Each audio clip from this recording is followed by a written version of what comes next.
Esto es Movimiento TV. Un espacio de todos para todos.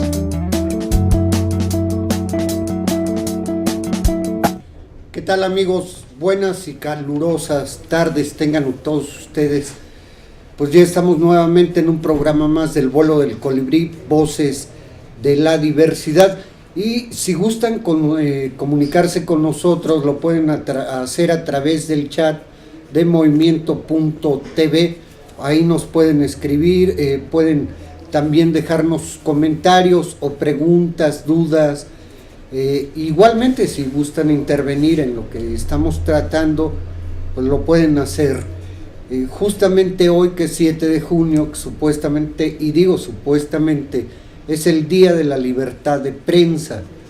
Y esto tiene mucho que ver también, puesto que México se ha convertido ya en el primer país en América Latina en donde ser periodista hoy es arriesgar prácticamente la vida, por el número de periodistas que han muerto durante todo, o han sido más bien asesinados durante todo este tiempo. Hay que recordar un asesinato que cimbró a la comunidad periodística nacional muy recientemente, el año pasado, el de Regina Martínez, reportera de Proceso en Jalapa, Veracruz. Y aquí en Puebla parece que en estos momentos a los reporteros y periodistas el señor Antonio Gali los está agasajando. Igualmente a las 2 de la tarde los agasajó el otro candidato, Enrique Agüera Ibáñez. Pues quién sabe cómo le vayan a hacer para, siendo periodistas, que tengan una visión crítica sobre lo que esto está pasando, y particularmente que el señor Antonio Gali pues diga de dónde sacó o aumentó su caudal en 55 millones de pesos en 3 años. Bueno, uno tiene toda la vida trabajando y no logra ahorrar ni 10 centavos, ¿no? Y en 3 años que aumente tu caudal cuando tienes tu fábrica cerrada en 55 millones de pesos es muy sospechoso. Hay un sospechosismo, diría Santiago Krill. Y bueno, qué bueno que está también con nosotros Edgar Castellán. Edgar, del colectivo Conciencia Política. Edgar se va a estar participando, esperemos que regularmente, en el programa, igual que el maestro Alejandro Chávez Palma, a quien esperamos de un momento a otro para que se incorpore con nosotros. Edgar, buenas tardes. Buenas tardes, Gerardo. Otra vez muchas gracias por la invitación. Pues espero podamos sacar algunas ideas de este programa, podamos sacar algunas conclusiones que enriquezcan el debate. Como tú bien mencionaste al inicio, esta cuestión del acoso a los periodistas no es nada nuevo. Generalmente se vive en buena parte del México del siglo XX y lo vivimos con más crudamente desde los sucesos ocurridos desde el 2 de octubre de 1968. Y desde antes hay que recordar a un periodista que justamente se da inclusive una medalla en su honor, a Belisario Domínguez. Él no solamente fue periodista, inclusive cuando se da la revuelta en contra de Madero, a él le cortan la lengua, a Belisario Domínguez. Y bueno, hay una gran tradición en nuestro país también de un periodismo crítico y un periodismo que no se ha dejado sujetar a las reglas del poder.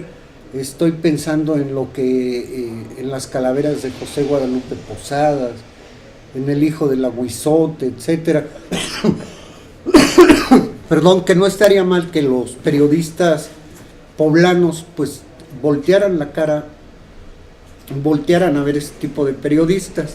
Y como les comentaba, pues ya que bueno, ya se incorporó con nosotros el compañero Alejandro Chávez Palma. Alejandro, buenas tardes. Buenas tardes, Gerardo. Buenas tardes al auditorio que nos está viendo por el vuelo del colibrí, saludándonos en este Día de la Libertad de Expresión, que supongo están hablando de eso. Estamos hablando justamente de eso, pero fíjense que Edgar también, aparte de todo, viene a hacerles una invitación.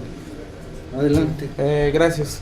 Bueno, venimos precisamente que tocaron ese tema de la libertad de expresión.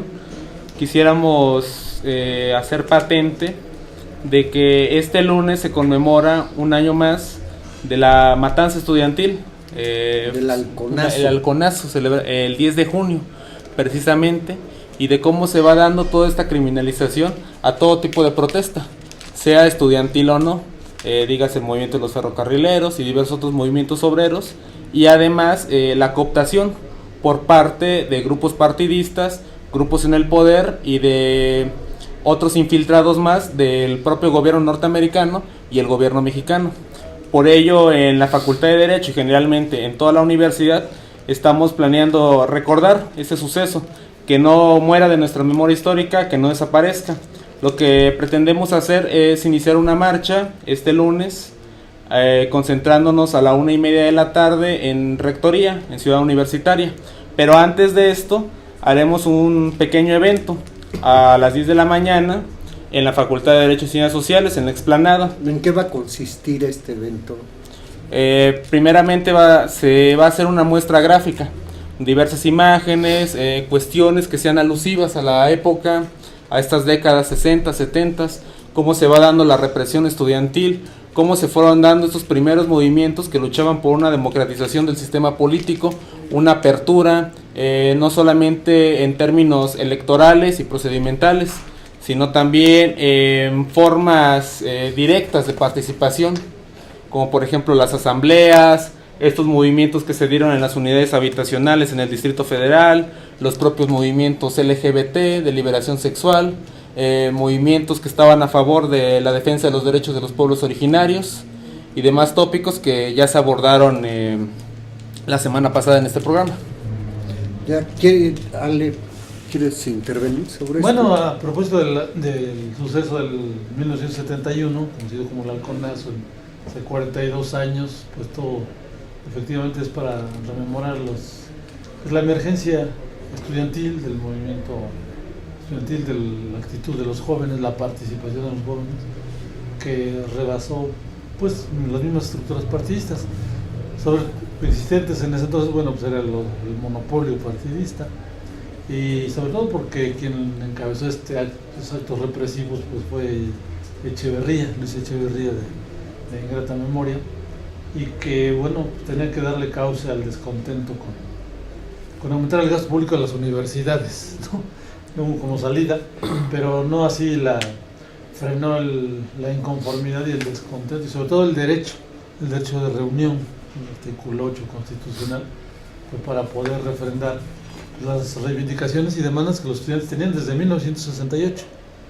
Ya eran los presos de Lecumberri, eran el emblema y la forma de enarbolar las demandas, pues no nada más sociales, sino también ya de un sector estudiantil con una emergencia tremenda, ¿no? Que pues hasta estos días es de recuperarla y de promoverla, porque pues este tipo de estos sectores, estos segmentos, pues muestran que cuando tienen una incidencia en la vida pública, en la crítica, ¿verdad?, en el cuestionamiento social, pues pueden generar conciencia, como es el caso del 132, como movimiento nacional. Bueno, pues si bien fue en una coyuntura electoral, pero pues no ha dejado de ser un ejemplo de autodeterminación, ¿verdad?, y de movilización social propias.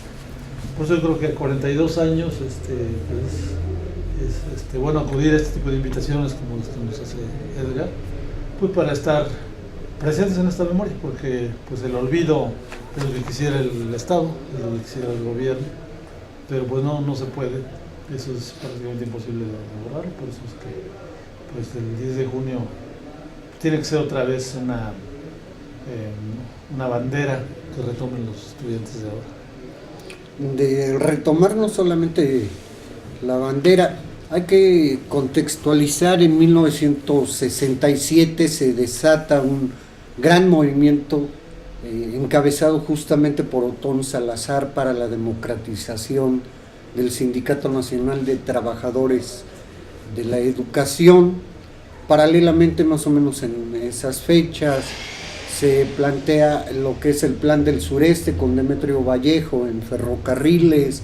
En el 64 hay una gran movilización de los médicos y en particular de los estudiantes de la universidad, tanto de Nuevo León como la de San Nicolás de Hidalgo en Michoacán. Pero en ese año también se da un hecho muy lamentable. Es asesinado junto con su esposa, que además estaba embarazada, Rubén Jaramillo, este líder campesino y líder religioso en Morelos, y lo manda a asesinar, se dice, su compadre. ¿Quién era su compadre? Adolfo López Mateos. López Mateos lo manda a asesinar y eran compadres. Hay que también contextualizar. López Mateos se reúne con el embajador o el presidente norteamericano en Acapulco y ahí se habla de que pactan enfrentar ya a el incipiente movimiento guerrillero que se estaba dando con Lucio Cabañas en Guerrero, con también Genaro Vázquez. Todo esto también va a desembocar en la gran movilización del 68, que en realidad era una demanda mínima, si la vemos, por todo lo que desató, era una demanda mínima, era simplemente sacar del Código Civil un artículo que condenaba las manifestaciones. Y luego, finalmente, después de la represión del 68, logran los estudiantes o tratan de salir a la calle nuevamente, tomar las calles en 1971, y se le llama el halconazo por Alfonso Martínez Domínguez, que estaba, si mal no recuerdo, como jefe del departamento del Distrito Federal. El regente. Era regente. Y mandaron a un grupo de golpeadores, los famosos halcones con chacos, macanas y demás, a disolver esta manifestación, este meeting, que sí tenía como objeto el reivindicar y luchar por la liberación de todos los presos del 68. Y a partir del 61 se da lo que se conoce durante mucho tiempo la Guerra Sucia. Hubo muchísimos desaparecidos, por eso se le llamó la Guerra Sucia. Muchos jóvenes fueron a parar al campo Marte, al campo militar número 1. Entonces fue una época muy difícil. Obviamente no había de la que gozamos hoy, nos guste o no, esta apertura en términos de los medios de comunicación, no la había, y los estudiantes fueron estigmatizados, ¿no? ¿Cuántas veces no nos informaron que habían matado a 2, 3 gentes de la Liga 23 de septiembre, o a gente que optó por la guerrilla, optó por las armas para tratar de cambiar este sistema, y los querían hacer pasar como delincuentes y no como luchadores sociales como realmente eran? Que esto mismo, este concepto de delincuentes, pues fue el mismo que le aplicaron también a Emiliano Zapata y le han aplicado a medio mundo, que no está de acuerdo con lo que sucede en nuestro país. Y algo que mencionaron ustedes ahorita, y que sí debería de ser ya un tema de reflexión y debate público, es que Peña Nieto acaba de enviar al Congreso una iniciativa de ley sobre extinción de dominio y lavado de dinero. Diríamos de entrada, pues está bien. Sí, el problema es el contenido. El contenido de esta ley es inclusive para luchar en contra del terrorismo. Y de luchar en contra del terrorismo, ojo, si va a haber una manifestación, se le puede acusar a alguien de terrorismo. El bloqueo a calles, ya no solo a carreteras, el bloqueo a calles.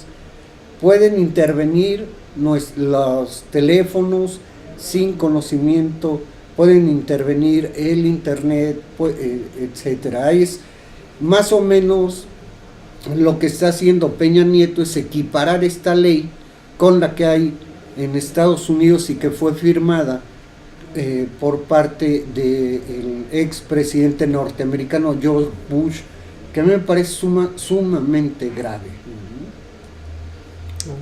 Pues sí, porque viene a socavar todas las libertades individuales. Todas, absolutamente todas.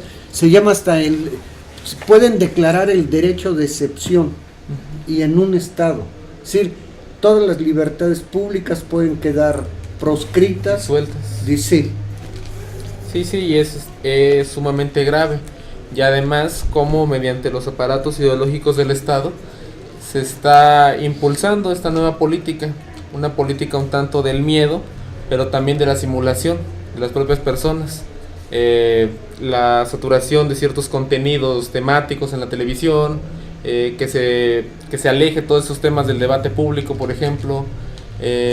Recientemente en la universidad estamos viendo un documental precisamente sobre el halconazo, y ahí mencionaban de que en el noticiero de Jacobo Zabludovsky ese jueves 10 de junio solamente se hizo una mención de 20 segundos y de que había sido un enfrentamiento entre estudiantes, algo así como lo que había pasado primeramente en 68, que enfrentamiento entre dos porras estudiantiles, algo así quisieron manejar, pero una joven de que se le había muerto su amigo llamó al programa diciendo que era una madre que le habían que su hijo había desaparecido y pidió los micrófonos, y ella mencionó de que estaban matando estudiantes en San Cosme precisamente, donde se dieron los enfrentamientos.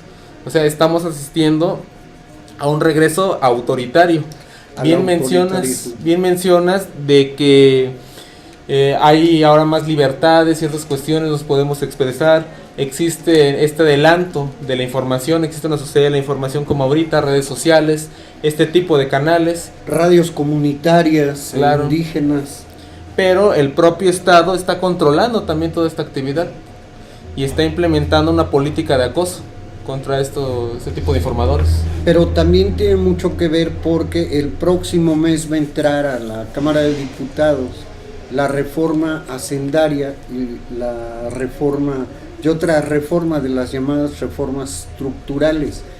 Y si vemos, hay muchísimos conflictos sociales en la mayor parte de la República. Tengo la impresión de que están preparando todo el terreno justamente para poder intervenir y reprimir a la gente que esté inconforme, ya sea en lo individual o colectivamente, y que van hacia allá. Es decir, les pongo un ejemplo: el día domingo en Zapotitlán de Méndez estuvieron entre 3 y 4 mil hermanos, hermanas, indígenas, totonacos y nahuas, muchos de ellos ya muy molestos por lo que está sucediendo con las mineras hidroeléctricas y demás. Pero por un lado es la demagogia, el discurso gubernamental, y por otro lado es que estas empresas siguen haciendo de las suyas.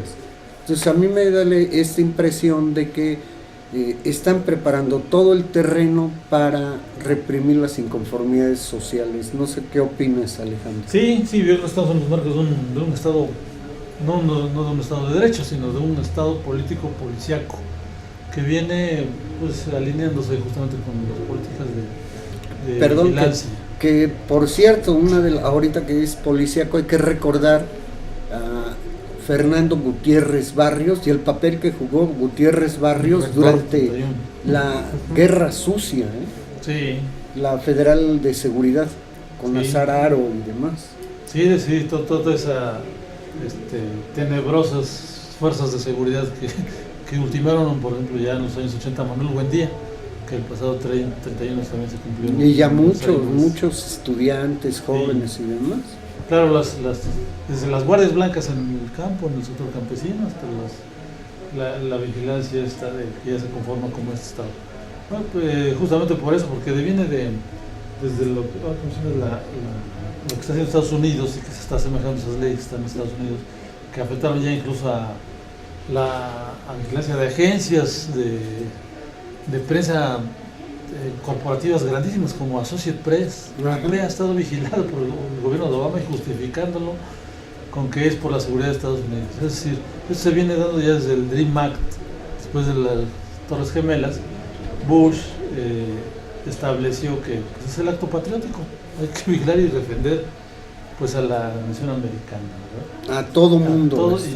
y conformándose con ello la autorrepresentatividad de todos, ¿no? Una sobrerepresentación que este tipo enloquecido, quizás estaba más marihuano que Fox, yo diría a estas alturas. ¿Quién sabe? Pues ahí se puede medir. Chentito anda como que bien prendido, ¿no? Ya tiene su marca. Sí, el agricultor Fox pues, dice que va a legalizar mal la marihuana. Bueno, pues se le adelantó Bush y en este famoso acto patriótico, pues no solamente se incrementó el gasto militar en Estados Unidos, tremendamente, lo que acentuó precisamente el déficit gemelo, el déficit comercial que venía, pero el déficit presupuestal por el aumento del gasto militar, con tal de defender en este acto patriótico así llamado, pues, calamitosamente para el mundo, pues para supuestamente defender la democracia occidental y las libertades del mundo libre, el mundo libre occidental. Bueno, pues con este enfoque, Peña Nieto efectivamente está haciendo este tipo de enmiendas para no solamente vigilar, sino para tratar de controlar hasta las conciencias, incluso las conciencias. Desgraciadamente, pues los mismos gobernadores han empezado a replicar ese tipo de iniciativas, y pues para todo el mundo es sabido y concebido cómo es el control de los medios, para que regresemos un poco a la fecha. Este control mediático pues pasa por lo que ya es las decisiones de facto, ¿verdad? Y cómo las instancias mediáticas empiezan a predominar los poderes fácticos. Decimos, los medios de comunicación pues no pueden estar más comprados oficialmente, la Iglesia Católica jugando su papel y obviamente el narcotráfico destapado. Entonces, queriendo controlar otra vez como Calderón en su momento, ahora quizás la única diferencia es que no habla del ejército, no habla de que le va a declarar una guerra, pero sí en la tesitura de controlar pues todo lo que mediáticamente le pueda afectar a las instancias de gobierno, a este Estado que es un Estado fallido, desde el punto de vista de que pues no es un proyecto nacional, ¿no? Efectivamente existen las estructuras, están las elecciones, está el voto, etcétera, el IFE, pero pues vemos que no tiene pues ninguna representatividad, ¿no? No hay ninguna representatividad. Entonces la forma de instaurar pues este tipo de estructuras factuales pues es a través de lo mediático, cómo tiene esto un peso fundamental y sobre todo legitimarlo en este tipo de reformas. Ahora, la noticia se vende, la noticia es una mercancía. Fíjense que, por ejemplo, con Mario Marín, estando Mario Marín en el gobierno, había periodistas, no voy a dar su nombre, que de la noche a la mañana ya eran constructores. Y se dice que un ex secretario de Mario Marín por lo menos le regaló 10 casas a distintos periodistas y los tenían obviamente cooptados, ¿no? Y siguen estándolo, podemos leer algunas columnas y están compradísimos. Bueno, falló la constructora, perdió Mario Marín, entonces se vinieron abajo estos periodistas constructores, pero lo real es que la noticia ya es, desde hace mucho tiempo, es una mercancía. Y lo otro, cómo da vueltas la vida. A Jacobo Zabludovsky hoy ya es una conciencia crítica en nuestro medio y le acaban de dar hasta una mención o hacerle un reconocimiento, y el papel que jugó en el 68 y en el 71 y durante la guerra guerra sucia en nuestro país es de una lacayundez pero impresionante, ¿no? Sí, sobre todo por la sobreposición oligopolio. El único medio que existía pues era Televisa. Televicentro era entonces Televicentro con el canal y otro corporativo que era el Canal 8, era Telesistema Mexicano. Pero TV Azteca. Ajá. Y ahí sí, bueno, se fueron comprando los medios, pero sí, efectivamente, yo me recuerdo y tenía 8 años, estaba en las Olimpiadas y todo, previo a los días de la inauguración en el Estadio Olímpico de Seúl. Yo con mi padre estaba viendo la televisión y efectivamente en blanco y negro, obviamente en Filco, se veía dando la nota salomónica y lacónicamente diciendo, bueno, hay una provocación estudiantil de supuestos elementos de fuera. Y así se daba la noticia. Eran los comunistas que querían desestabilizar el país, ¿no? Y Pedro Ferriz le completaba, porque era la pareja noticiosa, que era por el oro de Moscú, incluso llegaron a decir, con Barrios Gómez también más adelante, en el 71, y otra vez se replicaba esta imposición mediática. Y aquí teníamos a Enrique Montero Ponce, por ejemplo. Lo seguimos padeciendo. Y todavía la guajolota informativa pues, sigue hablando. Sí. Y sigue también recibiendo premios y ya no tanto, pero bueno. Pues todavía, porque bueno, pues ya su hijo no quedó en la presidencia municipal, pero ha sido premiado por el actual presidente municipal, cobrando cobros de facturas, acuerdos tácitos, implícitos, y pues ahí los medios que operan a favor de estos. Pedro Ángel Paló, estas grandes plumas que jamás se van a atrever a tocar ni a los caciques ni a los pésimos políticos que hemos padecido. ¿Quieres decir algo? No, sí, concordando con que toda esta criminalización de la protesta se dio para desestabilizar y eliminar la lucha que estaba entablando el Partido Comunista por aquellos años. Todos estos movimientos tachando a los propios estudiantes como cuadros políticos del PC, como simples lacayos de este partido, de este tipo de ideología, y también para estabilizar a todos esos movimientos guerrilleros y movimientos obreros que estaban floreciendo en el país. ¿Y cómo tiempo después nos enteramos a través de un agente, había sido agente de la CIA, que Luis Echeverría era un doble agente? Sí. Sí, a los documentos desclasificados mismos de la CIA fueron dando cuenta de esa revista. Da cuenta de que este señor, que todavía vive, desafortunadamente, Luis Echeverría, era un agente de la CIA. ¿Y Díaz Ordaz también? Díaz Ordaz, y varios de este grupo eran simples soplones, chivatos, así se les llama en mi pueblo, de la Agencia Central de Inteligencia. Que vayan ustedes a saber de los políticos actuales quienes también ya han sido reclutados por estas agencias de información norteamericanas o que están trabajando también, como sucedió en Uruguay cuando el golpe de Estado, a través de estas supuestas organizaciones filantrópicas como esta Agencia para el Desarrollo norteamericano, ¿no?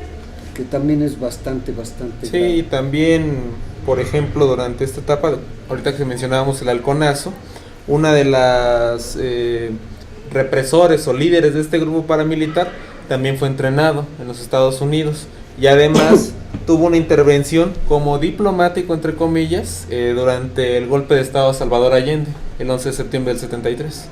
¿De a quién te refieres? No tengo ahorita el nombre de dato exacto, pero era un general. Edgar, ¿quién está convocando a estas actividades? ¿Quiénes convocan?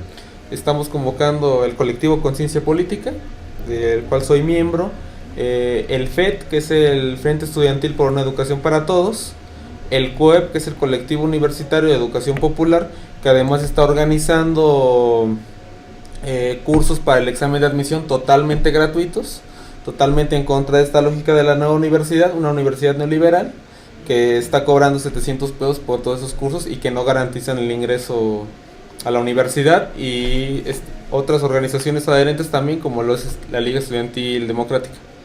La LED. Porque tengo entendido que un día después va a estar también acá en Ciudad Universitaria una persona que participó en este movimiento, como fue Jesús Martín del Campo, ¿no? Pero bueno, a él lo traen otras organizaciones. Sí, pero también es buena idea ir. Claro, yo creo que si algo tenemos o ya debemos de reconocer es que es más lo que nos une que las diferencias que podamos tener. Claro. Y que si no nos unimos sobre objetivos muy claros, muy específicos, pues jamás vamos a lograr mejorar las condiciones tanto políticas, sociales o económicas en nuestro país. además de que lo que ya lo ha reflejado estas encuestas que viene haciendo Latino Barómetro en América Latina sobre el índice de participación cívica o democrática, y México está reprobado, estamos reprobados en este índice en términos de la participación. Somos personas que nos gusta quejarnos mucho, pero si nos dicen que tenemos que organizarnos, que movilizarnos y demás, preferimos no hacerlo, ¿no? Pero ¿cómo nos quejamos?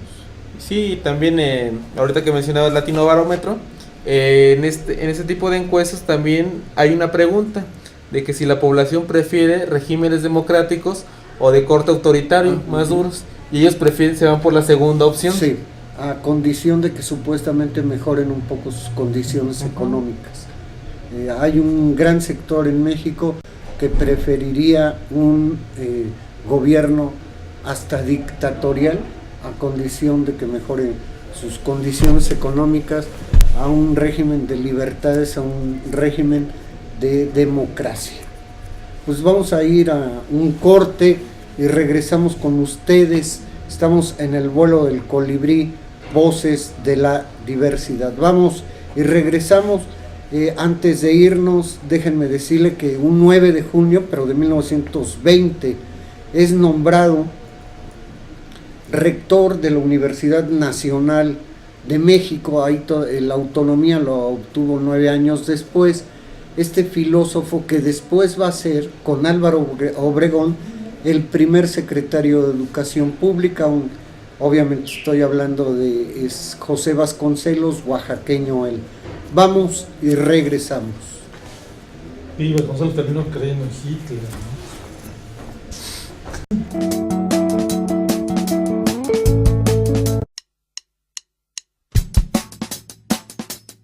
Esto es Movimiento TV. Un espacio de todos para todos.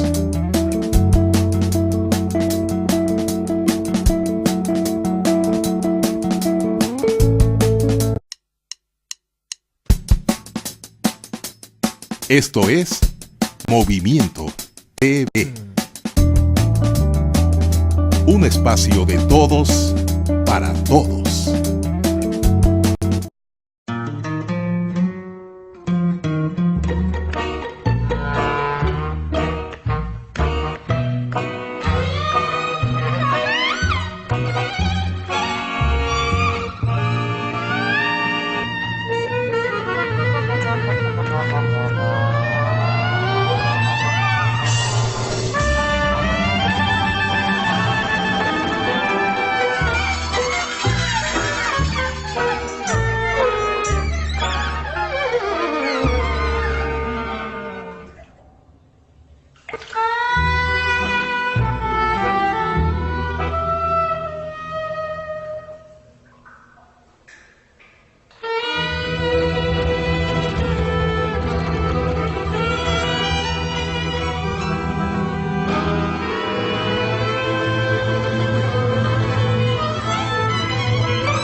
Esto es Movimiento TV.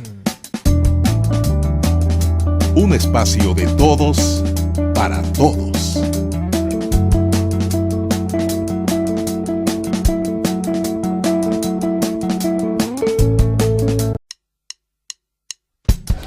Ya regresamos, estamos nuevamente en el vuelo del colibrí, voces de la diversidad.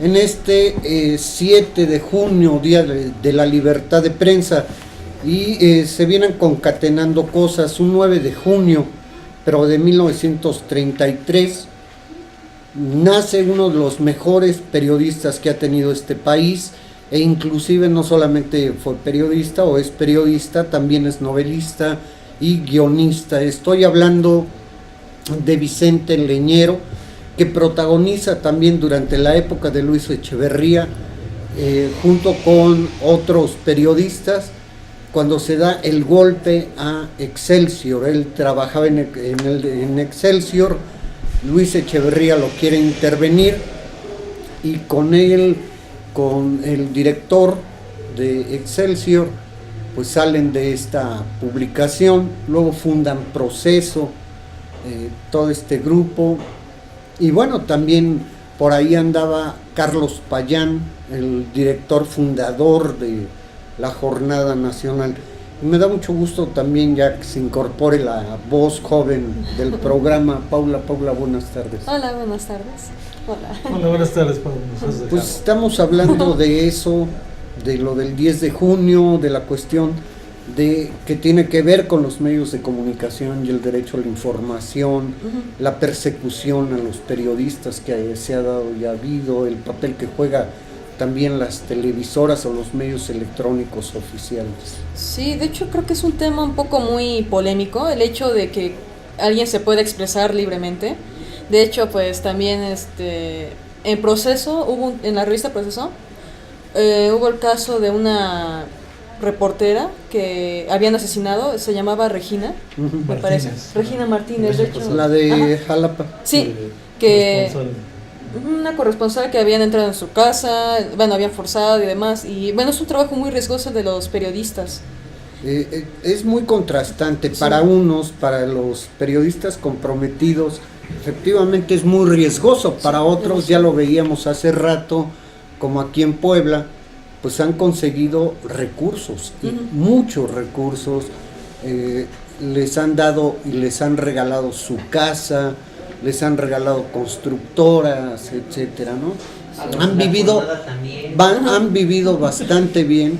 Y bueno, claro, también hay estos supuestos periodistas de izquierda que bajo el lema "sin mi chayo no me hallo", es decir, yo pego para que me pagues, y esto es lo que están haciendo, y se rasgan las vestiduras diciendo que son progresistas, democráticos y de izquierda, ¿no? Como también en un medio de comunicación, aquí en la Jornada de Oriente, pues ha sucedido.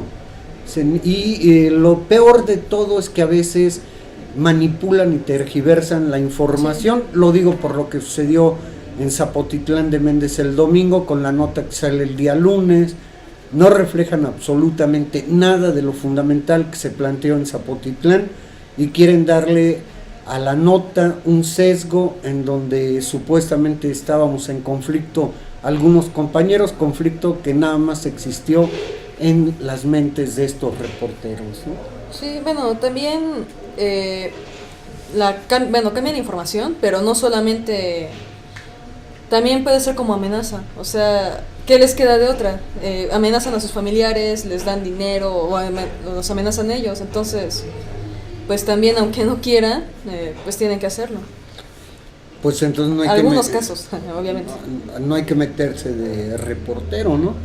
Ahora hay casos, también hay que decirlo, hay gente que es muy valiosa en la Jornada de Oriente, Fermín Martínez, compañero Martín Hernández, entre otros, Paula Carrizosa, que vale mucho la pena el trabajo que ellos han hecho, ¿no?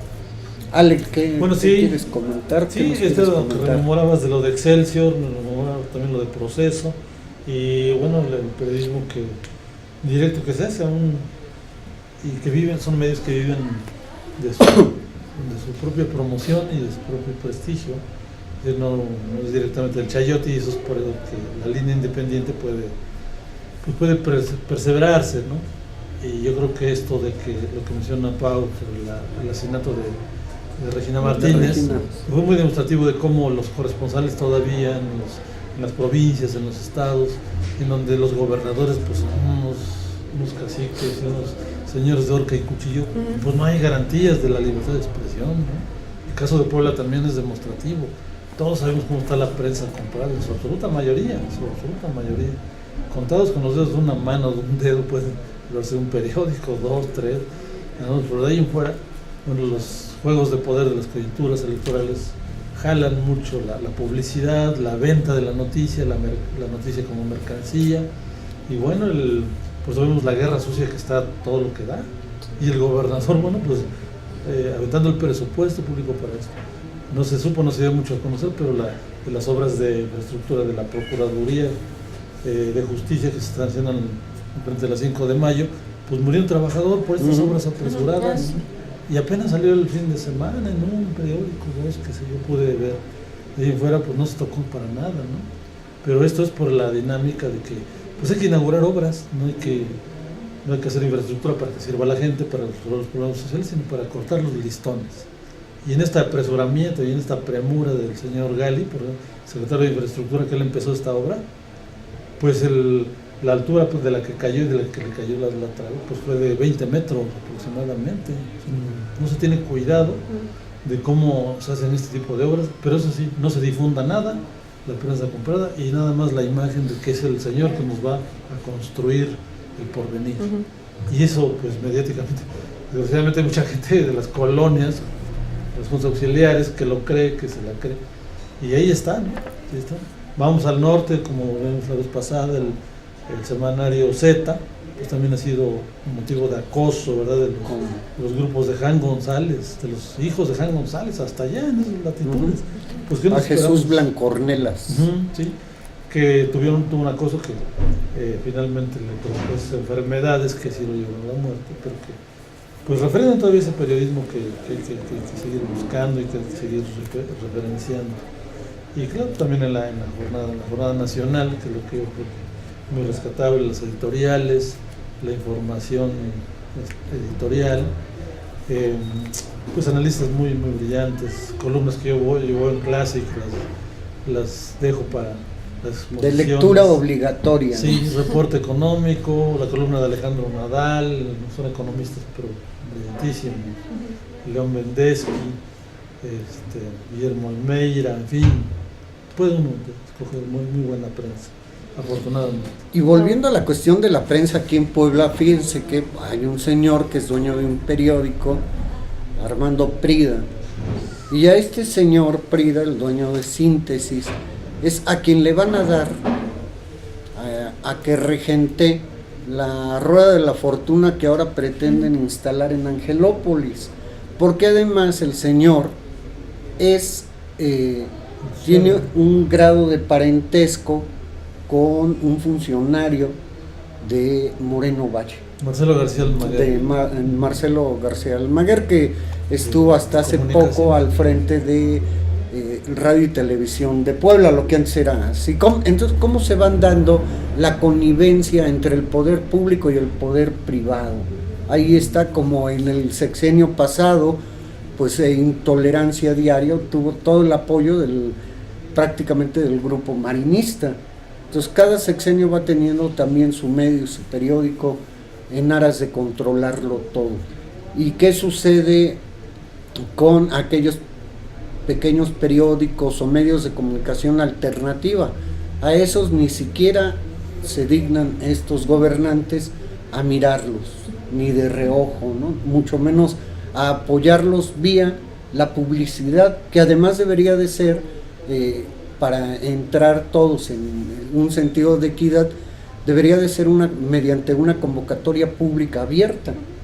Sí, y con eso sí se quitan de broncas, ¿no? Y quien gana la licitación la gana, pero permiten primero la transparencia y un mayor equilibrio para los medios de comunicación.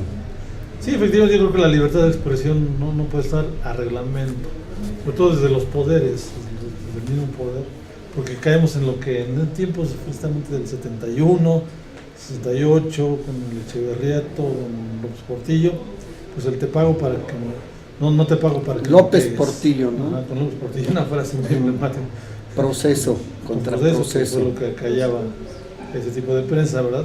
Ahora se reeditan estos esquemas, estos marcos del cohecho, del embute, del sobre, de la aguilita para el periodista, para los dueños de los medios de comunicación.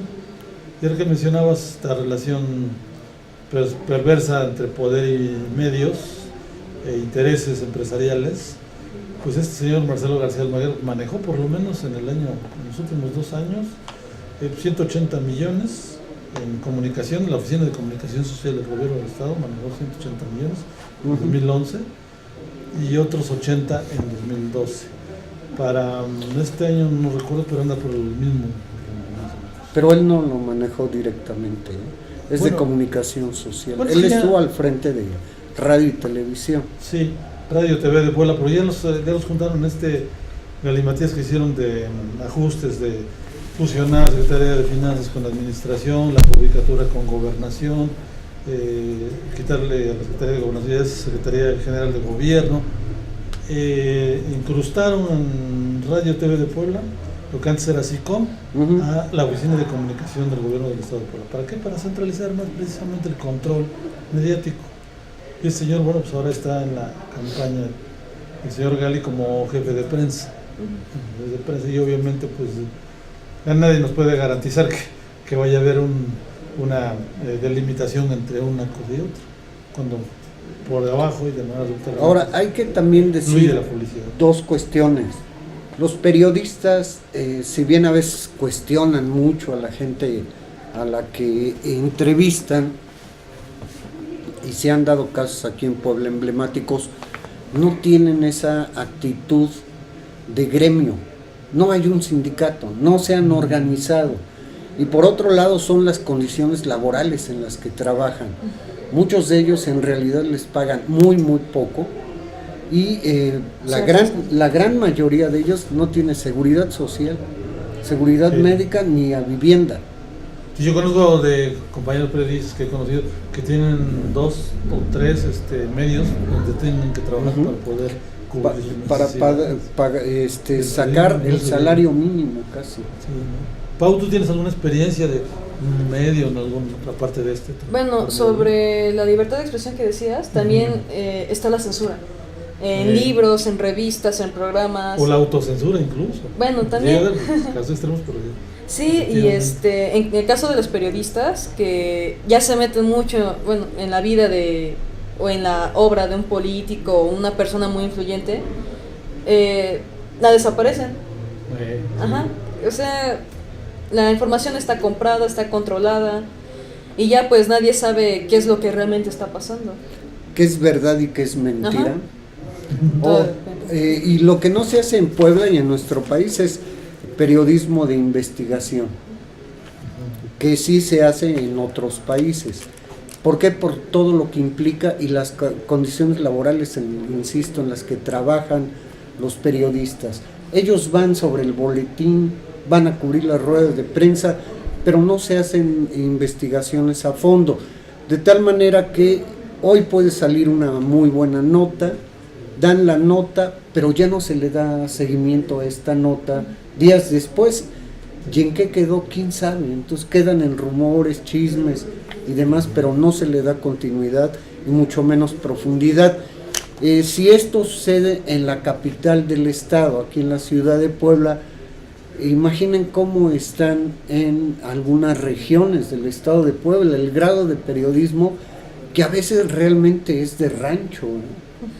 Sí, se difunden normalmente pues los conflictos familiares, los piquetes, los asesinatos que ocurren por ahí. ¿Quién amaneció muertito? ¿A quién levantaron? Y todavía andan hasta con megáfono en mano en las comunidades, voceando, ¿no? En las camionetas.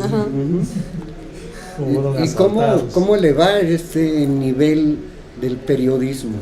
¿Cómo poder elevarlo? Ahora, por el otro lado, y nos lo estaba comentando una compañera que trabaja en la Escuela de Comunicación de la UAP, la gran mayoría de chavos que están estudiando comunicación están orientados hacia el área de comunicación, pero de las grandes empresas. Y los chavos que se quieren dedicar al periodismo quieren llegar luego a estar atrás conduciendo un programa sin meterse a reportear desde abajo. Y de espectáculos de Televisa. Sí, Sí, de claro. sociales, Ajá, no lo algo decía. vacío. La gran mayoría de sociales, porque le estábamos pidiendo inclusive gente de servicio social para este medio, el medio y el programa, para los compañeros también de Ayocotzin Radio, y no hay gente que le quiera entrar a apoyar este tipo de alternativas de comunicación. Pero si llega Bimbo, Pepsi, etcétera, para las empresas corporativas que necesitan para lo que ellos le llaman comunicación organizacional, todo el mundo se quiere ir ahí, o quiere irse a TV Azteca o TV Puebla para meterse justamente o a sociales o a deportes. Ujú, Sí, porque es lo que vende, como eso vende, y la industria del chisme, pues es una industria pues bollante, es increíble, ¿no? Como existen, pues hay que nombrarlo porque no por gusto, sino por lo degradante que ya resulta. Pati Chapoy, Juan José en Origel, América, ¿no? Laura en América, que Es denigrante ese programa, Eso es la y el de utilización Sánchez plena. Azuara, ¿no? Es que También. no te aporta nada. O sea, te dicen los como problemas. joven, Pau, ¿qué te aportaría a ti? A mí nada, bueno, de los problemas que tiene tal señora con su hijo y así, pero pues nada más, o sea, nada más sé que lo que le pasa a esas personas y ya. Pero es un- más en la, Pero en en el una sentido y en el degradación, ¿no? Es una degradación más, de la familia, de utilitarista, todo. ¿no? Sí, demasiado. Sí, pueden que llorar, algunos incluso les pagan, se saben que les pagan porque ven Sí, de para las que vayan a colonias hacer ahí más su trabajo. marginadas además. Claro. ¿Cuándo ha visto uno? Es Como en las sí. telenovelas, un pudiente a los familiares de los grandes potentados como Granier, por ejemplo, que no hacen un reportaje por sus pillerías? Es una... O de otro gobernador escandaloso como el de Aguascalientes, o del exprecioso gobernador que tuvimos acá, o de Ulises Ruiz en Oaxaca. Y sus familiares, pues ya, cuando fue el momento del escándalo, ya. Pero estaría muy bien hacer reportajes de todo lo que significa esas fortunas. Y Maravillas. si revisamos bien la ley federal de radio y televisión, aun cuando sea de 1964, hay un artículo muy preciso: ese tipo de programas no deben de estar en la televisión. Pero además, y esto sí es escandaloso, a Televisa le condona el sistema de administración tributaria 3,000 millones de pesos, primero. Y no supiste la última. Perdón, la y multa de 204 pesos. a lo que voy es el hecho de que por ese tipo de programas Televisa o TV Azteca pueden ser multados, inclusive retirarles la concesión, y no pasa ni una ni otra cosa, ¿no? Y viene la esposa del presidente chino y se va a Televisa con Angélica Rivera. Para que le platiquen Cómo se hacen las lloriqueos telenovelas, ¿no? Y lo lacrimógeno de este tipo de bodrios que se llaman telenovelas mexicanas, ¿no? El pecado de Oyuki la van a pasar en China y en De Japón. japonés, de versión japonesa a China lo van a pasar. Pues ¿cómo ves, Pau? Pues lamentablemente ya en los medios de comunicación, como tú decías, pues ya es Laura, Pati Chapoy y todo eso, o sea, es periodismo rosa y es vacío, o sea, no sirve, no te aporta No nada, sirve, no pero aprendes. entretiene. Bueno, a algunas personas les entretiene, pero pues ¿qué les aporta? Sí, sin embargo, quiero recordar un poquito, aunque Pablo mencionó esto adecuadamente, el secretario de Educación Pública, Emilio Chaufet. no, que falleció hace un año, Ah, Irazábal. no, Sí, Alonso sí, Lujambio, Irazábal. decía que las novelas eran un vehículo no solo para entretener, sino para educar, Sí. estimado Pedro, no lo olvidemos, o sea, no porque se haya muerto, desgraciadamente nadie puede hacer que se muera, pero el proyecto educativo que todavía estando atrásito la señora Luis Gordillo, pues, se metió a manifestar Ay, esto, de ¿no? la Las estela de telenovelas, luz. ajá, después de Cambio. responsable, cuando lo estaban haciendo responsable, que sí la tuvo esta responsabilidad en la estela de luz del año 2010, ¿verdad? Para 2011 ya era designado secretario de Educación Pública y determinaba esto, como secretario de Educación Pública lo dijo, Ujú. las telenovelas en México educan a la gente, pues ya lo vemos, ya lo estamos viendo. Y hay que leer muy bien las cosas. Lo que pasó en Tijuana ahora con el apagón analógico y que tiene que ver con el gran control que tiene la televisión. A la gente puede estar sin comer, pues, pero no sin televisión. Sin novelas ni fútbol. Nada.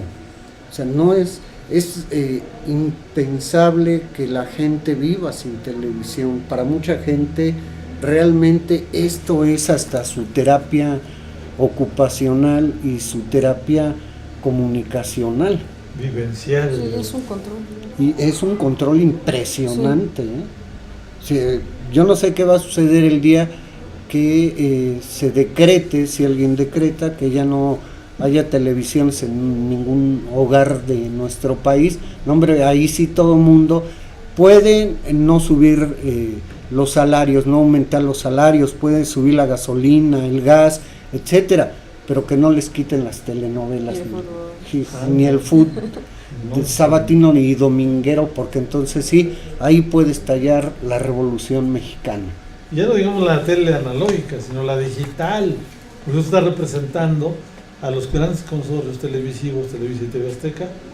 Pues bueno, que la televisión de paga ya se haga también una sobre necesidad. Está proliferando como nunca la televisión de paga, pues por esto. ¿Y qué es lo que nos vende? Pues las mismas charlatanerías en términos de los contenidos, pero la enorme publicidad consumista de cervezas, es un negocio. Chatarra.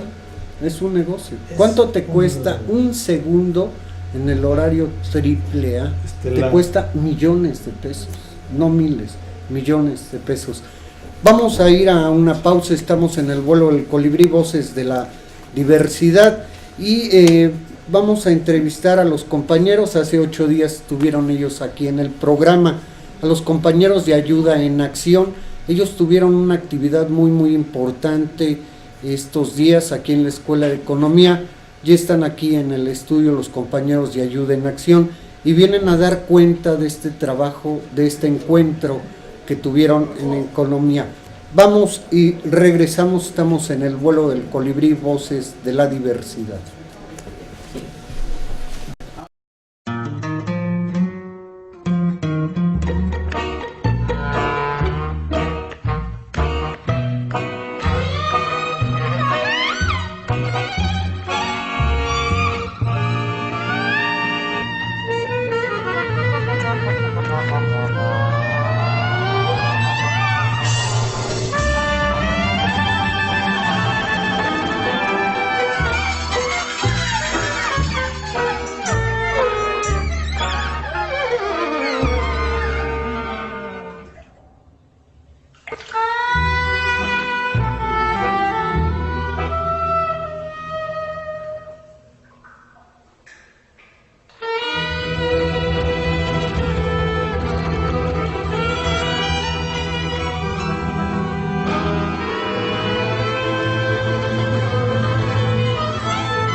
Pues ya regresamos, fue una información fallida que ya estaban acá los compañeros de Ayuda en Acción, pero ya no han de tardar en estar aquí.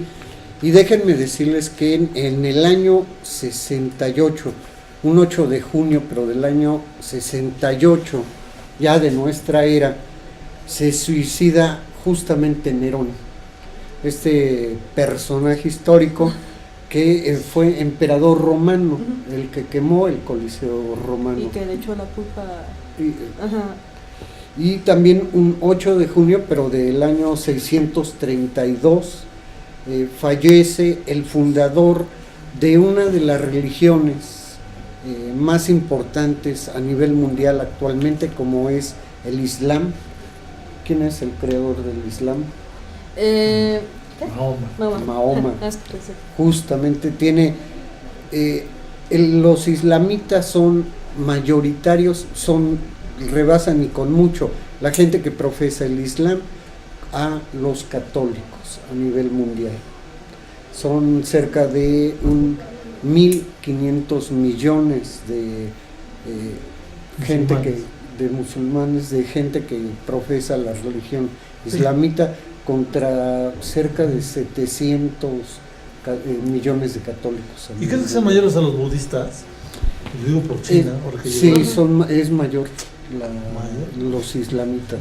Pero también está el extremismo, ¿no? Islam, que como que es ha ocasionado muchos problemas debido a las ideas que tienen, así, que son un poco... Lo que pasa es que ellos son dos ramas, la rama sunita y la chiita, dependiendo, pero en el fondo como tal, como religión, no hay odio, ni mucho menos.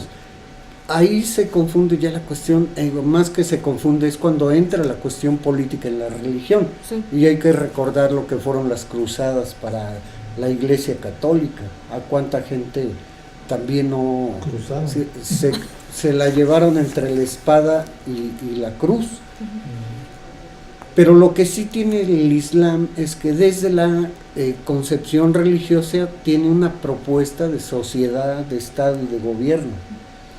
Lo que de alguna manera hoy en nuestro país, con la Iglesia Católica, que si bien es mayoritaria y ha querido intervenir en los asuntos públicos, hay una separación a partir de Juárez entre lo que es la Iglesia, los asuntos de la Iglesia y los asuntos del Estado, ¿no? En el caso de ellos no, son estados confesionales, son estados islamitas y se tienen que regir por las reglas del Corán. Entonces ahí también. Y lo otro que sucede es que han sido países colonizados.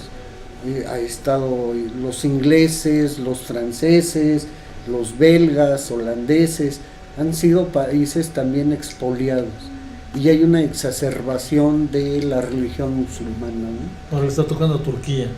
Sí. Le puede tocar su primavera árabe ya. Que además Turquía, por la geografía, la geografía que tiene, es un país asiático por una parte, pero también es un país europeo. Por la OTAN. Y fue sede de uno de los imperios, el imperio otomano más importante, pero interesante el fenómeno justamente de Turquía en términos históricos y culturales. Sí, no sabía este dato que nos damos del Islam, porque bueno, me rememoro esto por la visita del presidente chino, yo creo que es algo significativo, independientemente del tipo de estado que está instaurado, del estado chino, de la economía. Pero ellos son potencia. Comunistas y los comunistas son ateos. Son ateos, efectivamente, pero el budismo pues es la religión, si no oficial, por lo menos que está integrada en términos de los 1.300, o sea, ahora ya de 1.600 millones de chinos. Que todos sean budistas, a lo mejor no. Pero yo me imagino que sea el 99%, ¿no? Que además hay que decir que China tiene invadido al Tíbet, militar y políticamente, que debería de ser el centro del budismo. Inclusive el Dalai Lama no vive en el Tíbet, en Lhasa. Él vive aquí en Estados Unidos. Y fue financiado por los Estados Unidos y corporatizado por los Estados Unidos. No tanto así, Pues ha habido informaciones al respecto. Yo creo que por eso bueno, pues los chinos no andan jugando. Y cuando el sexenio pasado se le ocurre al señor Calderón hacer una de las tantas estupideces que hizo, invitar al Dalai Lama a que viniera a México a una conferencia también con el Baster Gordillo, con el CENTE, imagínate. Sí, claro. ¿Cómo no van a estar tensarse las relaciones México-China? Porque vino a hablar sobre la educación zen. Claro, vino a hacer propaganda política el señor Dalai Lama. No. Sí. Yo creo que la geopolítica nos ilustra mucho en esto, y no creo que estés desorientado en ese aspecto, que dijera. Porque pues es geopolítica esto. ¿Por qué está la China continental y está Taiwán? Bueno, pues porque los intereses de Occidente también siempre quisieron poner a Sí, China. Pero decir que un país como China, que tenga invadido un pequeño país como el Tíbet, pequeñísimo, ni tienen Bueno, no tienen ni policía de cuadra, ni todos policía son- municipal ellos. Todos son monjes budistas. Entonces, Pero- es ridículo lo que ha hecho China. Y debería de haber el pluralismo religioso, como se da en muchos países.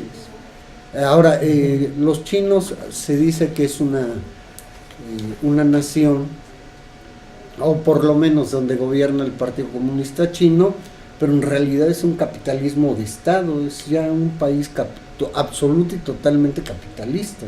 Bueno, con las reglas del capitalismo, digamos, ¿no? Pero el régimen, pues, hasta donde se conoce, es efectivamente de una economía con rectoría del Estado, está dentro de los BRICS, que es el acrónimo de Brasil, Rusia, India, China y ahora Sudáfrica, que son países emergentes y que nada más por utilizar su sector público y aumentar su gasto público y refrendar su mercado interno, pues, este proteccionismo, pues han resistido estas crisis catómbicas financieras de los gringos y los europeos. Y eso no es ningún pecado. Sí, Creo pero que es ejemplo un que puede país seguir un país. netamente capitalista, pues. Pues sí, Con está la sacando de la economía pobreza capitalista. a 300 millones en los últimos 5 lustros por lo menos. Claro, a lo mejor le falta otro tanto, pero el mecanismo es muy diferenciado, muy diferenciado. Y, bueno, pues hasta Brad Pitt va a hacer la de budista en Nepal y con toda la cinematografía gringa, pues que ¿Quién? eso no es propaganda. Brad Pitt. Pitt. Salió del monje del Nepal, del Ujú. budista del Dalai Lama casi.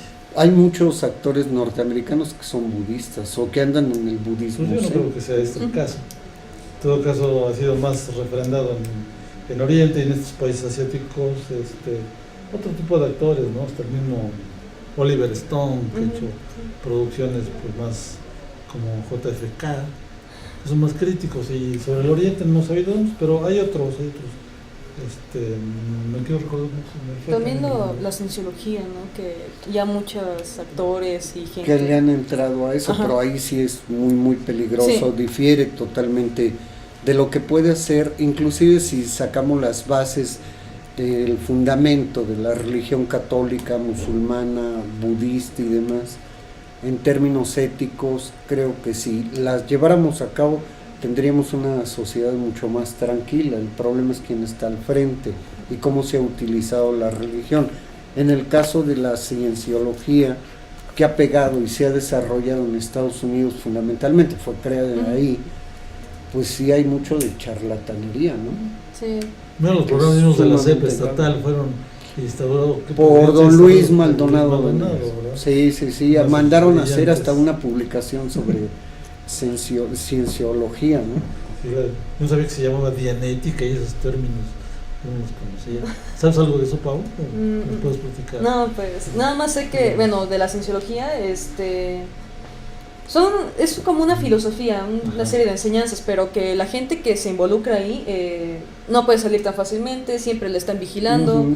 Sí, es muy... Tienes muy que riesgoso. dar tu riqueza a ellos. Ajá. Es Sí. una secta, casi. Es una secta Claro. y ha sido denunciada justamente por secuestro y por timo, porque lo primero que debes hacer es no tener este apego a tu riqueza, y entonces tienes que darle tu riqueza o parte de tu dinero a esta gente o de tus ingresos. Y a Ujú. mucha gente la han dejado literalmente en la ruina, ¿no? Sí. Porque hay gente, se ha documentado, hay gente que ha vendido hasta su casa. Sí, Entonces, Y quedó luego- las escrituras y eso. Sí. caray, estuvo fuerte entonces. Hubo en México un caso de... No sé en qué pueblo, que hasta quemaron escuelas y demás. Pero ese es en Michoacán, Ajá, pero Michoacán. eso es con una variante de la religión católica, Ujú. que son protestantes en Sí, Michoacán, que no dejan entrar a la SEP, pues, a la escuela primaria la destruyeron Sí, la literalmente, y es el fanatismo religioso. Y todo lo que hay atrás del fanatismo, por eso es muy peligroso jugar con las religiones, porque las religiones se dejen ir por los dogmas y la fe. En este caso, Papá Noel, le llamaban al Nabor. arzobispo, el Papá Nabor, muy hábil, pues se hizo de tierras y todo lo demás, pero además le llegaron a demostrar hasta cerca de 40 o 44 esposas, ¿no? Sí, es todo un cacicazgo ahí. O senil. también, bueno, también los suicidios colectivos, en el que se ha dado a muchas religiones. En Estados Unidos. Ajá, en Estados Unidos, así en plena iglesia, que incendian todo. Bueno, Porque el ellos mundo son- ya se va a acabar. Entonces, Sí, desde 1999, ¿cuántos suicidios había por que se va a acabar el mundo en el 2000? Y así sucesivamente se fueron. pero cómo Es un sí control. pega y, Sí. y hay un control. Esta es la otra parte a veces de la sociedad que no vemos. Igualmente sucede con los masones, que ya están en proceso de desaparición y ahora, después de que perdió el PRI, mucha gente se desafilió de las logias, pero cómo hay también este tipo de manifestaciones sociales a las cuales le ponemos poca atención, ¿no? Y que mueven a mucha gente. Sí, son de masas, influyen en las masas y son también objetos de control. Ujú. Sí, pues se deriva, o ha derivado no hasta en lo electoral. Pero también más allá de esto es el fanatismo, ¿no? Esto que Sí, remarcas, ya, que remarca Pau, porque sí, ya los extremos son eso, ¿no? Y el dogma como tal, pues efectivamente no es propio de la objetividad de la ciencia o del avance de la ciencia, ¿sí? Esta de la Nueva Jerusalén, que justamente es un Es la tuvo nueva en Michoacán. tuvo un renombramiento pues nacional y yo creo que está en el extranjero, porque es increíble que esto sucediera, hasta que ya no me enteré en la televisión, pero fue dramático eso, ver cómo destruían las escuelas, cómo este señor casi que pues ya a medio morir lo hicieron Papá firmar. Nabor. Papá Nabor, etcétera, y toda la feligresía que ahí tiene. Existe esto en el siglo XXI, increíble. Yo dije, "No, pues, Y ahí sí no dejan entrar Sí, ni bueno. la radio ni la televisión. tampoco". Ahí no hay ni radio ni televisión. Es el castillo de la pureza. Mucho menos iban a dejar de hacer la prueba enlace, ¿verdad? Si derribaron la escuela primaria. Sí. Sí, a martillazo limpio, a martillazo limpio. Y la SEP se ha portado sumamente benignos con ellos, ¿no? Poca gente que yo sepa está detenida por ese hecho. Que ahí Sí, se ¿no? atenta contra la educación pública. No, es una flagrante violación del Estado de Derecho mismo, de la misma acción del Estado. ¿Dónde está el Estado? Es una pregunta que sí, me acuerdo, nos hacíamos en esa ocasión. Bueno, el Estado no interviene porque pues, es un territorio nacional, Ujú. son instancias de Y tal educación. parece que era Es extraterritorial. como si estuviera en otro mundo, como si estuviéramos efectivamente en el mundo de Papá Nabor, ¿no? Y no entra nadie en las leyes del hombre ni en las leyes. Nadie gobierna más que él, Sí. más que Papá Nabor, ¿no? Más que Papá Nabor, y obviamente sus decretos y directrices que pues, de manera unipersonal se atrevió a establecer, a imponer. Entonces hemos preguntado, bueno, si la SEP está interviniendo, pues la Secretaría de Educación Pública es una instancia del Estado, recibe presupuesto público, tiene que atender un caso porque los demás son niños que están siendo afectados, que es lo más grave, ¿no? Lo más grave y lo más desastroso. O este fenómeno también social y que lo estamos viendo aquí en Puebla, para no ir tan lejos, con esta iglesia,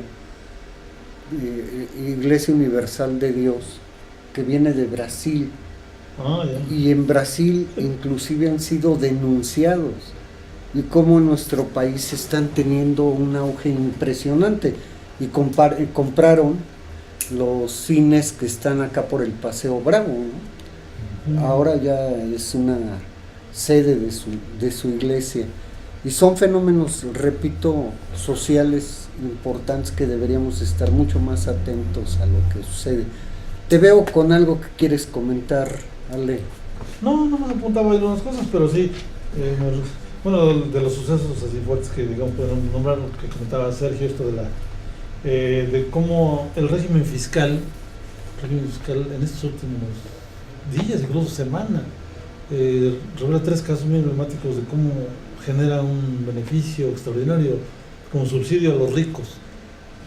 Esta quita de los impuestos a Televisa, de los impuestos hacendarios por la vía del Servicio de Administración Tributaria, pues le había condonado esta cantidad de 3.300 millones de pesos en impuestos a cambio de liquidar nada más el equivalente al 10%, en el sentido de que a partir de dicho monto se desistiría de todo juicio de nulidad contra el Servicio de Administración Tributaria. O sea, de la noche a la mañana, y esto fue hace unas 2 o 3 semanas. Pues el día de antier, también ayer, la empresa constructora Grupo Mexicano de Desarrollo, la liquidación total de sus créditos a sus programas de condonación fiscal también eran de 163.1 millones, pero le iban a condonar 3.300 millones, y casi igual que Televisión, ese mismo tenor. Y yo leo otro caso también emblemático, es el Grupo Modelo.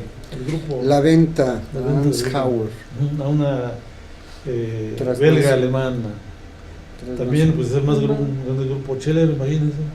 La dueña era una mujer de los Aramburu Zavala, que además es esposa del anterior embajador norteamericano en nuestro Tony país. Garza, de Calderón y todo un poco de Fox.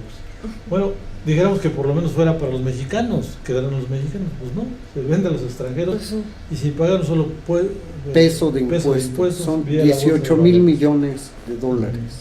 Exactamente, entonces se podía grabar la venta de Modelo con 4.2 mil millones de pesos, está con una nota del periódico El Financiero, y eso pues es lo que se va a condonar, gracias a programas de beneficio fiscal como el de Ponte al Corriente, que no beneficia más que a los grandes grupos, consorcios y a los extranjeros que hacen estas adquisiciones. Pero no fuera una persona física, un consorcio como nosotros, porque ya nos atoraron el terrorismo, el ISR y el ISN, y el ISN si somos pequeños empresarios, si llegamos a eso. Entonces, este régimen fiscal, porque hablas al principio del programa de las reformas, como viene, todo está acabo de reformas, laboral, educativa, telecomunicaciones, la sendaria para subir el IVA a medicinas y alimentos al 19%.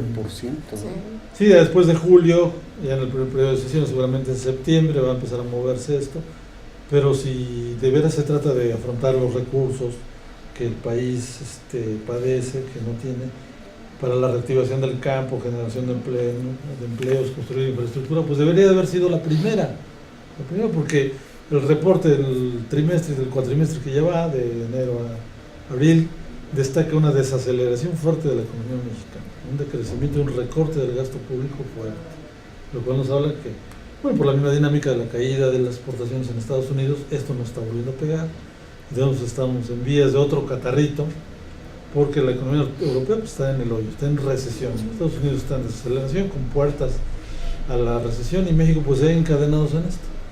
Y por eso es que la urgencia de Peña Nieto, ¿dónde me agarro? A ver, de China, ¿qué puedo hacer? Del acuerdo transpacífico con Perú, Chile y Colombia, sin hacer ni una sola evaluación de lo que ha sido el TLC, por ejemplo, después de 18 años, que nos dejó en este tipo de situación de economía destronada, con una ingobernabilidad cada vez más creciente. Y una dependencia norteamericana. México es el país que más tratados de libre comercio ha firmado con otros países, y resulta que el 85-87% de nuestro comercio exterior lo hacemos con un solo país, y es Estados Unidos. Entonces, ¿de qué sirven los otros tratados de libre comercio con los demás países? ¿O qué opina usted, doña Pau? Pues los gobernadores, la gente con poder ha vendido, me parece que vendieron el arrecife de corales que hay en las playas.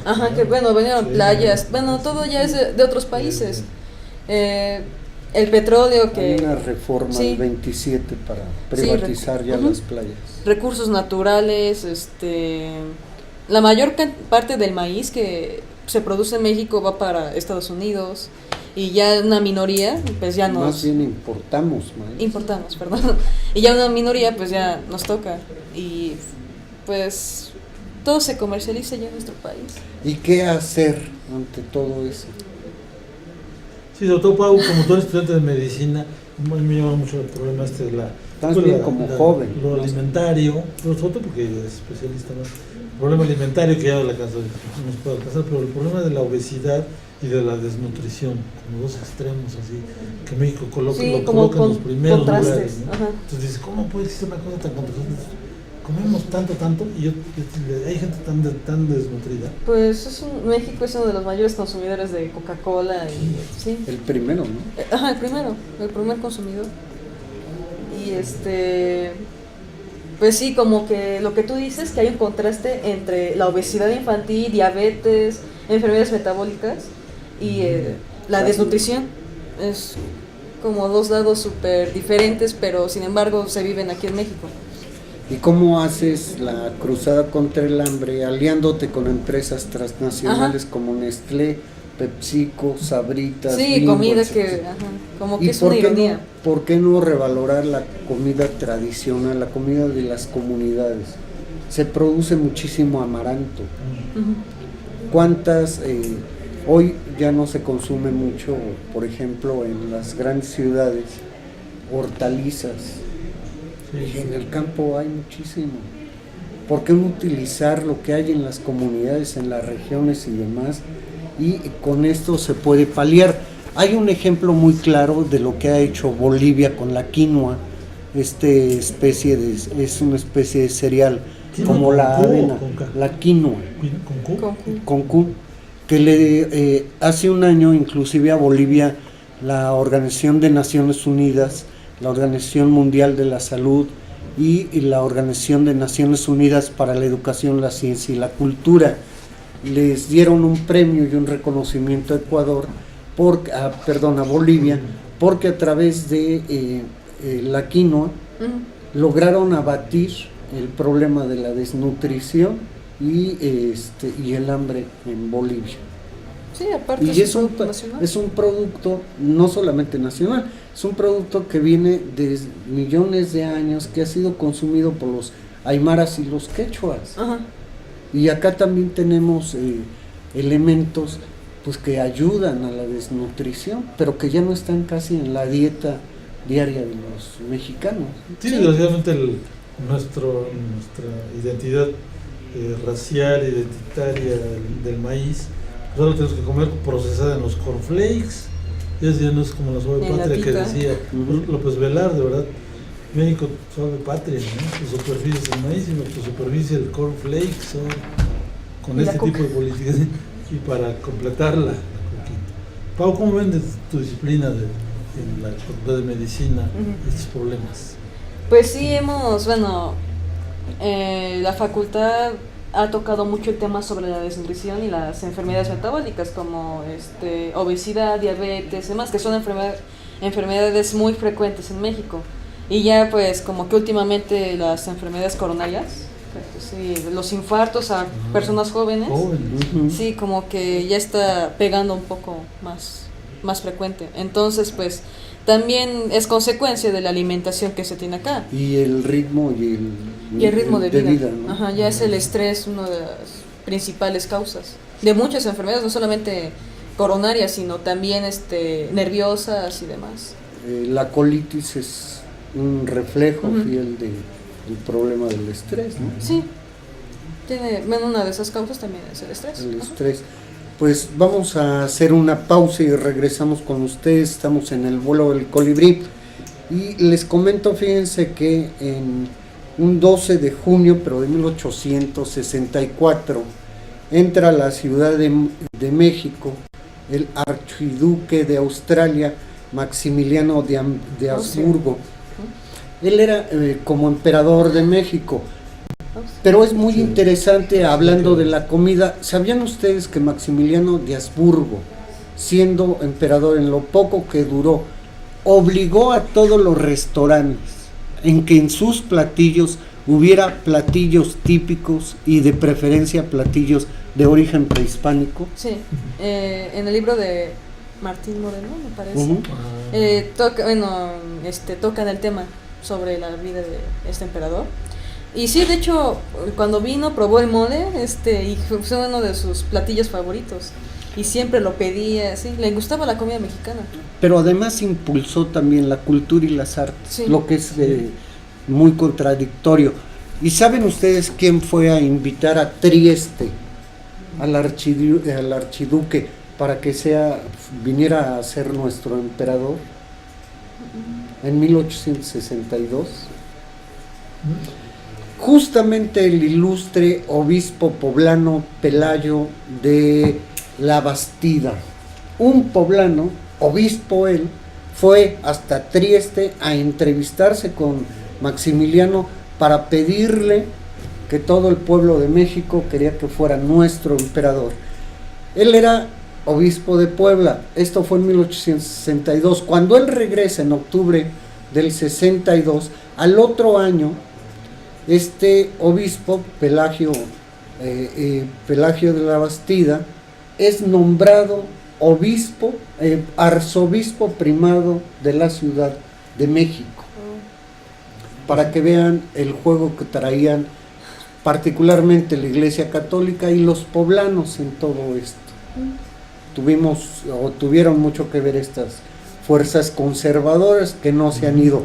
Con esto nos vamos a una pausa. Estamos en el vuelo del colibrí, voces de la diversidad, platicando con Alejandro Chávez y con Pau. Vamos y regresamos.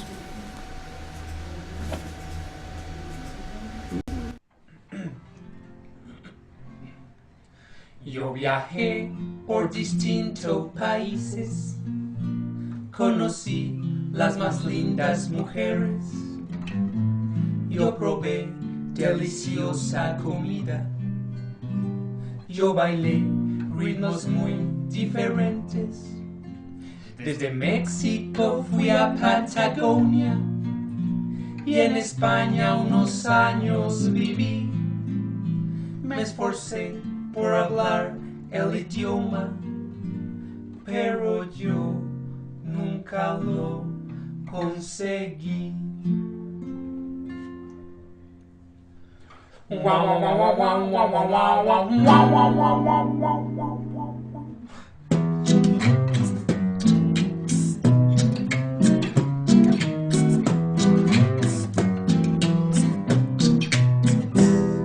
Qué difícil es hablar el español, porque todo lo que dices tiene otra definición. Qué difícil entender el español, si lo aprendes no te muevas de región. Qué difícil es hablar el español, porque todo lo que dices tiene otra definición. Qué difícil entender el español, yo ya me doy por vencido, para mi país me voy. Yo estudiaba el castellano cuando hacía la secundaria. De excursión de promociones fuimos a las Islas Canarias. En el viaje comprendí que de español no sabía nada y decidí estudiar filología hispana en Salamanca. Terminada la carrera yo viajé a Ciudad de México. Sentía que necesitaba enriquecer mi léxico. Muy pronto vi que con el español tenía una tara y decidí estudiar otros 3 años en Guadalajara, 4 meses en Bolivia, un posgrado en Costa Rica, unos cursos de lectura con un profesor de Cuba. Tanto estudio y tanto esfuerzo y al final tú ya lo ves. Este idioma no se entiende ni al derecho ni al revés. Qué difícil es hablar el español, porque todo lo que dices tiene otra definición. Qué difícil entender el español, yo ya me doy por vencido, para mi país me voy. En Venezuela compré con mi plata una camisa de pana y mis amigos me decían, ese es mi pana, ese es mi pana. En Colombia el porro es un ritmo alegre que se canta, pero todos me miran mal cuando yo digo que me encanta. Los chilenos dicen cuando hay algo lejos que está la chucha. En Colombia el mal olor de las axilas es la chucha. Mientras tanto en Uruguay a ese olor le dicen chivo. El diccionario define al chivo como una cabra con barbucha. Y cambiando una vocal la palabra queda chucho, y chucho es un perrito en Salvador y Guatemala, y en Honduras es tacaño, y a Jesús le dicen chucho, con tantas definiciones como se usa esa pucha palabra. Chucho es frío en Argentina, chucho en Chile es una cárcel, chucho en México si hay alguien con el don de ser muy hábil. El chucho de Chucho es un chucho ladrando y por chucho a Chucho lo echaron a Chucho. El chucho era frío, lo agarró un chucho que Chucho decía, extraño a mi chucho. Qué difícil es hablar el español, porque todo lo que dices tiene otra definición. Qué difícil entender el español, yo ya me doy por vencido, para mi país me voy. Comencé por aprender los nombres de los alimentos, pero frijoles, poroto y habichuela al mismo tiempo. Y aunque estaba confundido con lo que comía en la mesa, de algo yo estaba seguro. Un strawberry es una fresa y... ¡Qué sorpresa cuando en México a mí me dijeron fresa! Por tener ropa de Armani y pedir un buen vino en la mesa. Con la misma ropa me dijeron cheto en Argentina. Cheto es fresa, yo pensé y pregunté en el mercado en la esquina. ¿Aquí están buenas las chetas? Y la cajera se enojó. Andate a la repu, que te remil parió. Y fresas, parce. me dijo un colombiano mientras vio que yo mareado me sentaba en una silla. Hermanito, no sea bruto y apuntes en la mano. En Buenos Aires a la fresa le dicen frutilla. Yo me cansé de pasar por idiota. Digo lo que a mí me enseñan y nadie entiende ni Y jota. si ni jota no se entiende, pues pregunte en Bogotá. Yo me rindo, Me abro, me voy pa' Canadá. Un pastel es un ponqué y un ponqué es una torta y una torta el puñetazo que me dio una española en la boca. Ella se veía muy linda caminando por la playa. Yo quería decirle algún piropo para conquistarla. Me acerqué y le dije lo primero que se me ocurrió. Se volteó, Me gritó, me escupió y me cacheteó. Capullo yo le dije porque estaba muy bonita. Y si capullo es un insulto, ¿quién me explica la maldita cancioncita? Lindo capullo de Alelí, si tú supieras mi dolor, correspondieras a mi amor y calmaras mi sufrimiento, es lo que yo tengo. Y por más que yo lo intento, yo a ti nunca te comprendo. Ya no sé lo que hay que hacer para hacerse entender. La plata de mis clases no quisiera devolver. Qué difícil es hablar el español, porque todo lo que dices tiene otra definición. Qué difícil entender el español. Yo ya me doy por vencido, para mi planeta me voy.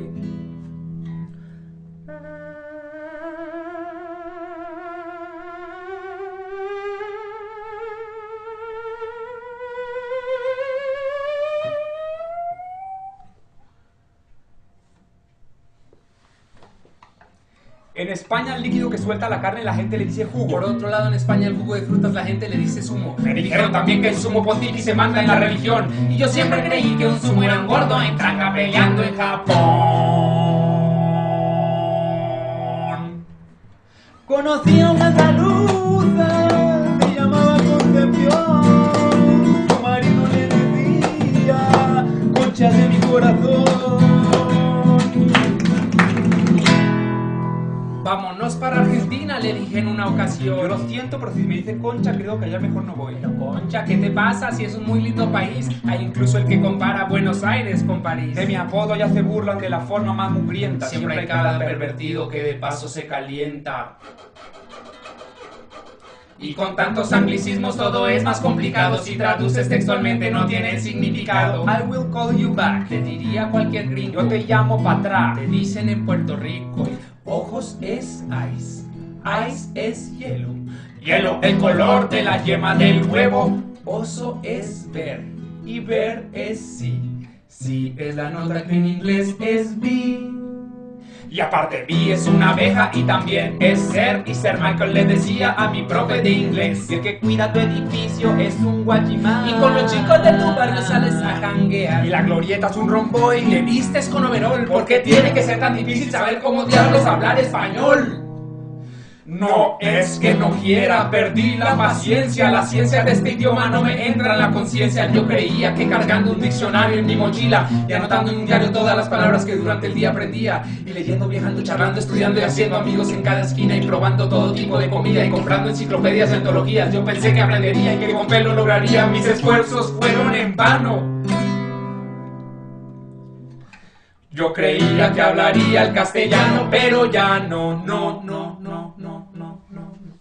Qué difícil es hablar el español, porque todo lo que dices tiene otra definición. En Chile polla es una apuesta colectiva, en cambio en España es el pene. Alguna gente en México al pene le dice pitillo, y pitillo en España es un cigarrillo, y en Venezuela un cilindro de plástico para tomar bebidas. El mismo cilindro en Bolivia se conoce como pajita, pero pajita en algunos países significa masturbacioncita, y masturbación en México puede decirse chaqueta, que a la vez es una especie de abrigo en Colombia, país en el que a propósito una gorra con visera es una cachucha, cuando cachucha en Argentina es una vagina, pero allá a la vagina también le dicen concha, y conchudo en Colombia es alguien descarado o alguien fresco y un fresco en Cuba es un irrespetuoso. ¡Ya estoy mamado!